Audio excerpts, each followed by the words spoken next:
Hey, what's up, beautiful people? I'm here today to talk to you about the Fool in the Tarot. So, the first thing to notice about the Fool is that it's zero, or in some cards or some decks, it doesn't even have a number, because that's like the essence of the Fool card. It kind of doesn't really have a place within the tarot. The Fool really represents you. The Fool is like the most fundamental card. It kind of represents consciousness itself. Because zero isn't really a number, zero is like a placeholder. So the Fool represents like that aspect in life where maybe you're not really like represented, you're not really like part of the system. You're something like that's outside of the norms and conventions, and yet you definitely exist within it. You're just like not totally inside of it. So the zero is unique. It's like a placeholder, but so it doesn't really have value, yet it's totally necessary within the system.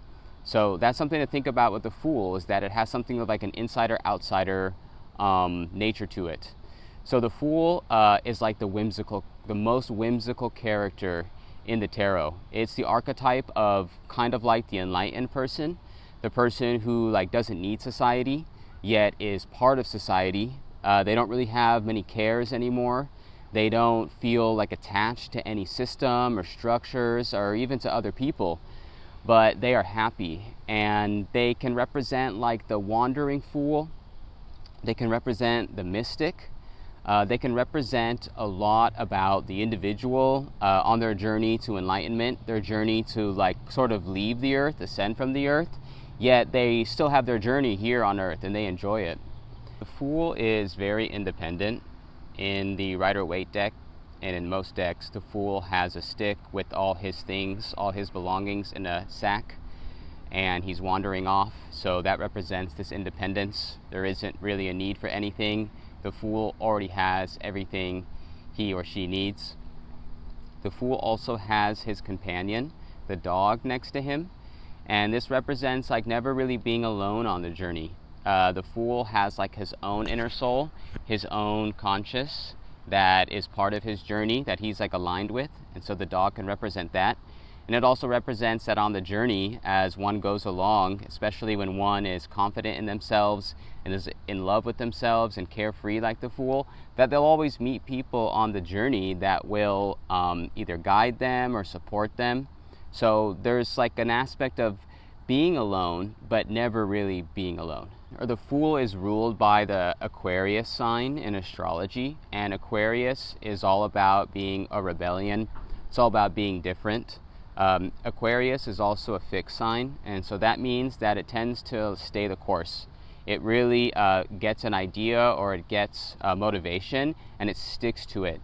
So it's not really the one that's always like sparking up the new idea, but it's the one that like believes in the idea and follows it through. It like stays the course for that idea. So the Fool is all about change. The Fool is all about trying something new, really having no fear, like taking risks. And because of that, the Fool can sometimes get a little bit, like depending on where someone's at in their journey, depending on how confident they are, how much they know themselves, sometimes the Fools need to be different and to like live in a really unique world and have the ability to be whimsical. That can also come off as like pretentious to people around them. They could be seen as like being on their high horse, as they say, and not really listening to other people. Like sometimes people get threatened by someone who's really outside the system and is really free thinking, because they think that this person is not like adhering to like the rules of society, that this person is like trying to get ahead and trying to like beat the system. And a lot of people, they feel stuck in the system. Either they feel stuck in the system and they want to get out, but they don't have the courage to get out, or people are in the system because they think that's what they need to do and they're trying really hard to get ahead, and they attach that to their ego.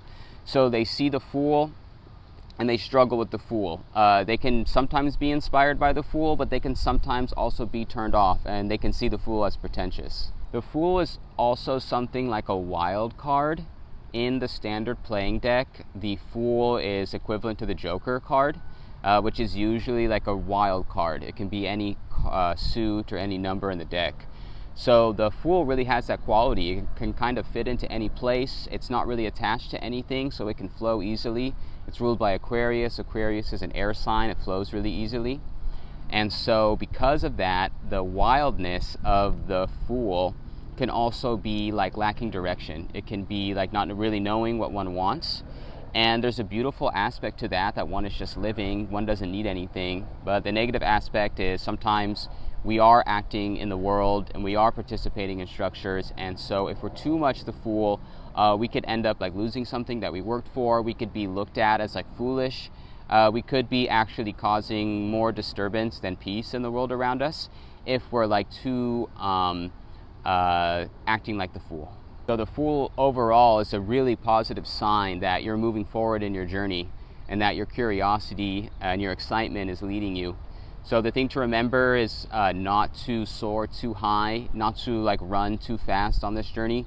In the Rider-Waite deck, the Fool is about to step off a cliff because he's so like whimsical.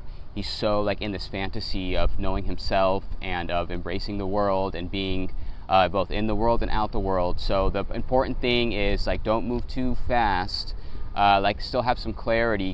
Keep one foot on the ground so you don't like fly away and then your wings melt and you gotta kind of start the journey over or go on another path.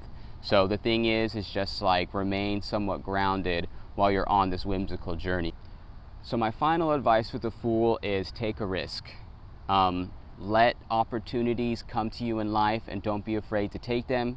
Go out on a limb and see something new, adventure to a new country, take a new job, try out that new temple, try out that new church. Do something which is going to make you feel closer to your spirit and do it in a spirit of openness. Do it with trust. That's a big thing. The Fool trusts the world. That's why the Fool is able to go out and not really have any cares or any risks, because the Fool knows it's all going to work out in the end. So if you get this card, depending on where it's placed in your reading, take that as a sign that you can try something new, you can take a risk, and it's all going to work out.